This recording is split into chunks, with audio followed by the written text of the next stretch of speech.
اور واقعی میرے نبی کو حضرت عائشہ سے جو محبت ہے نا وہ بے مثال محبت، بے مثال محبت ہے۔ عید کے لیے نکلے، لوگ جا رہے ہیں عیدگاہ میں، کپڑے پہن کے، بچے ساتھ ہیں، ہنستے کھیلتے خوشی میں گلیوں سے گزر رہے ہیں۔ عید واقعی مسلمانوں کی شان و شوکت کا نام کہ نہا دھو کے، کپڑے پہن کے، خوشبو لگا کے، بچوں کو ساتھ لے کے ایک راستے سے جاؤ دوسرے راستے سے واپس، مسلمانوں کی شان و شوکت کا اظہار۔ جا رہے ہیں، ایک گلی کے کونے پہ دیکھا ایک معصوم سا بچہ ہے، میلے کچیلے کپڑے ہیں، نہایا نہیں ہے، بال پڑا گندا ہے۔ میرے نبی اس کے پاس تشریف لائے، اس کے سر پہ ہاتھ رکھا، پوچھا تم نے نئے کپڑے کیوں نہیں پہنے، تم نہائے دھوئے کیوں نہیں، تمہارے چہرے پہ مسکراہٹ کیوں نہیں؟ اس نے کہا یا رسول اللہ میں یتیم ہوں، میرا والد فلاں جنگ میں کفار سے لڑتے ہوئے جام شہادت نوش کر گیا تھا، میرا باپ نہیں ہے۔ پھر میرے نبی نے ایک جملہ کہا اور اس بچے کے لیے وہ جملہ سب کچھ ہے۔ میرے نبی نے اس کے سر پہ ہاتھ رکھ کے کہا کیا تم اس بات پہ خوش نہیں ہو کہ آج کے بعد محمد تیرا باپ ہے، عائشہ تیری ماں ہے؟ کیوں بھائی، نبی پاک کی اور بیویاں کون نہیں تھی؟ لیکن میرا نبی یہاں نام کس بیوی کا لے رہا ہے؟ یہ محبت کا اظہار ہے۔ یہ بھی کہہ سکتے تھے میں تیرا باپ ہوں، حفصہ تیری ماں ہے، میں تیرا باپ ہوں، زینب تیری ماں ہے، جویریہ تیری ماں ہے، وہ بھی میرے نبی کی بیویاں ازواج ہیں رضی اللہ تعالیٰ عنہم، لیکن ایک خاص تعلق ہے نا حضرت عائشہ سے۔ تو میرے نبی نے کہا تو اس بات پہ خوش نہیں ہے کہ آج کے بعد محمد تیرا باپ ہے اور عائشہ تیری ماں ہے؟ تو حضرت عائشہ کے ساتھ تو بڑا تعلق تھا اور صحابہ کو بھی پتا تھا۔ میرے نبی باریاں تقسیم کرتے تھے بیویوں کے درمیان،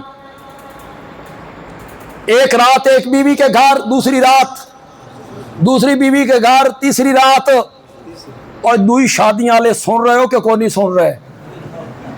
دوئی شادی کرنے کا بڑا شوق ہوتا لوگوں نوں، دوسری شادی کی ہے، دوسری شادی کی ہے نا تو قرآن کہتا ہے عدل کرو، برابری کرو، برابری، محبت کی برابری نہیں، محبت دل کی کیفیت کا نام ہے، وہ آپ کے قابو میں نہیں ہے۔ برابری کس میں ہے؟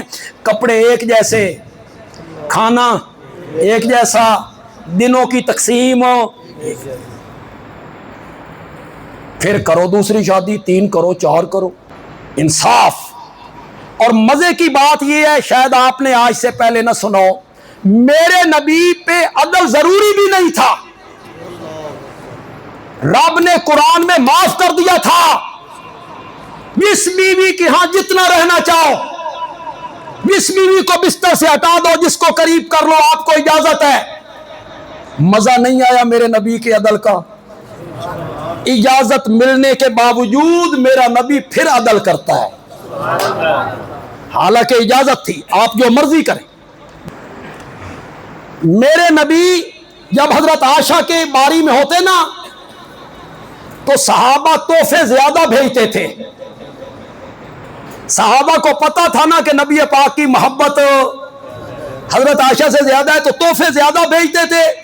باقی بیویوں نے مشورہ کیا کہ آپ تک یہ بات پہنچائی جائے کہ بلا امتیاز تحفے بھیجا کریں، جب ہماری باریاں ہوتی ہیں تو کوئی تحفہ نہیں آتا، حضرت عائشہ کی باری ہوتی ہے تو تحفوں کی لائن لگ جاتی ہے۔ کون بات کرے کہ سیدہ فاطمہ رضی اللہ تعالی جو میرے نبی کی لخت جگر ہیں، حضرت فاطمہ کو بھیج، حضرت فاطمہ نے بات کی، میرے نبی نے فرمایا فاطمہ بیٹا تم مجھ سے محبت نہیں کرو گی جس سے تمہارا بابا محبت کرتا ہے؟ کہ بابا کیوں نہیں؟ فرمایا پھر عائشہ سے محبت کیا۔ وہ واپس چلی گئی، پھر بیویاں اکٹھی ہوئی، انہوں نے اپنے میں سے غالباً ام سلمہ کو، وہ بھی میرے نبی کی اہلیہ ہیں، ام سلمہ کو پیغام دے کے بھیجا کہ آپ جا کے بات کریں. ام سلمہ نے بات کی. میرے نبی نے جواب میں کیا فرمایا؟ میرے نبی نے فرمایا ام سلمہ عائشہ کے بارے میں مجھے کچھ نہ کہو. میں جس بیوی کے بستر پہ ہوتا ہوں جبریل کبھی وحی لے کے نہیں آیا. عائشہ میری وہ بیوی ہے میں اس کے بستر پہ ہوتا ہوں جبریل وہاں بھی قرآن لے کے اتر پڑتا ہے. حضرت عائشہ سے محبت زیادہ تھی، صحابہ بھی جانتے تھے.